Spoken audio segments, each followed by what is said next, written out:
This is a story that proves that in the world of crime, gray hair does not always mean a peaceful retirement. If you think you have seen it all when it comes to the insurgency in the northeast, you need to listen to this, because the Nigerian military has just pulled back the curtain on a shocker that has left even the most seasoned investigators speechless. We are talking about the arrest of a 65-year-old grandmother who wasn't just a bystander or a victim, but was allegedly the secret engine room running a high-level logistics and intelligence network for Boko Haram. The headline you saw is trending all over Borno State today, January 25, 2026, and the details coming out of the interrogation room are enough to make your skin crawl. This woman, who many in her community looked up to as a harmless mama, has been identified as a key coordinator who used her age and grandmotherly status as a perfect cover to move supplies, recruit young girls, and gather intelligence on troop movements for the insurgents. The Nigerian military's Operation Hadin Kai has been making massive strides this year, but this particular arrest in the early hours of Friday morning in the outskirts of Maiduguri has changed the way security forces look at the civilian population. While we often think of terrorists as young men with rifles, this 65-year-old woman reminds us that the enemy can sometimes be the person selling you tomatoes in the market or the elderly neighbor you greet every morning. According to the preliminary reports released by the Defense Headquarters, this grandmother was caught with specialized communication equipment and a ledger that detailed the distribution of welfare packages to hidden cells in the Sambisa forest. The gist is that she was the mother of the network, using her local influence to ensure that while the soldiers were looking for young fighters, the supplies were flowing right under their noses through the hands of someone nobody would ever suspect. Before we get into the deep breakdown of how she was finally caught and the chilling items found in her possession, please do me a quick favor and hit that like button right now. It is the only way we can make sure this news reaches every Nigerian, so we can all stay vigilant.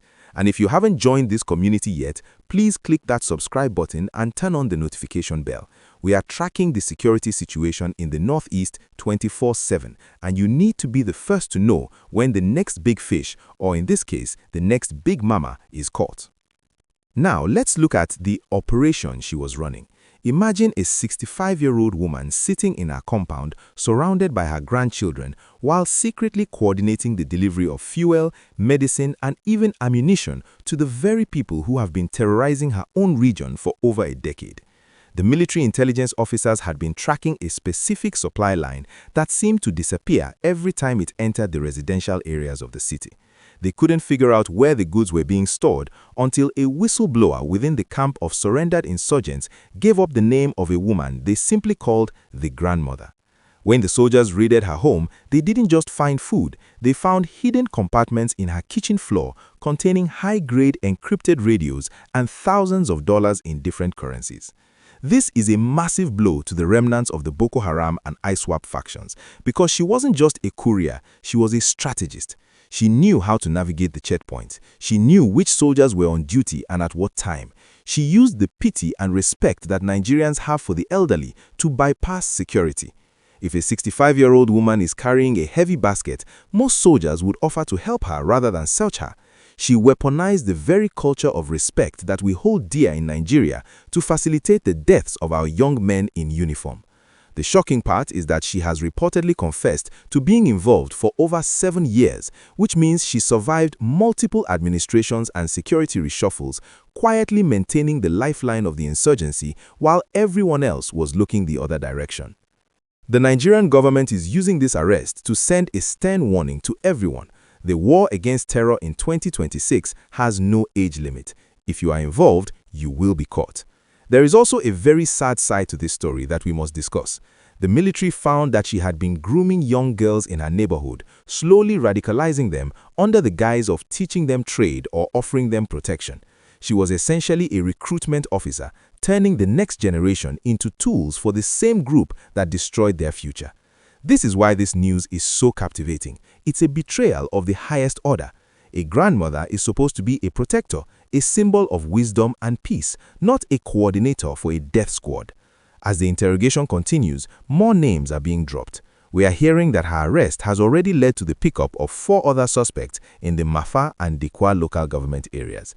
The military is calling this a breakthrough of the decade because they have finally hit the logistics base. You can kill a fighter, but if you don't stop the person feeding him and giving him information, a new fighter will just take his place. By cutting off this grandmother, the military has effectively cut off the oxygen to several active cells operating in the fringes of the Lake Chad region. I want to know what you think about this. Should the law have mercy on her because of her age, or should she be treated with the same severity as the fighters who pull the trigger? It is a controversial topic and your voice matters in this conversation. Please drop your thoughts in the comment section below. Do you think there are more grandmothers and grandfathers out there doing the same thing? Let's talk about it. And while you are down there, if you found this report insightful, please make sure you have liked the video. It really helps the channel grow and keeps us motivated to bring you these deep dive stories that the mainstream media often skims over. The military has promised to parade her along with the items recovered as soon as the initial phase of the investigation is complete. They are currently tracing the bank accounts linked to her and the individuals who were sending the welfare packages. This goes beyond just a local network. This is a financial chain that likely stretches beyond the borders of Nigeria. The fact that a 65-year-old was at the center of it shows how sophisticated the insurgents have become in their choice of invisible agents. It's a wake-up call for every community leader and every head of household. We must know what our neighbors are doing, regardless of how old or harmless they look. As we wrap up this special report, remember that the safety of Nigeria is a collective responsibility. This Boko Haram grandmother was only caught because someone spoke up.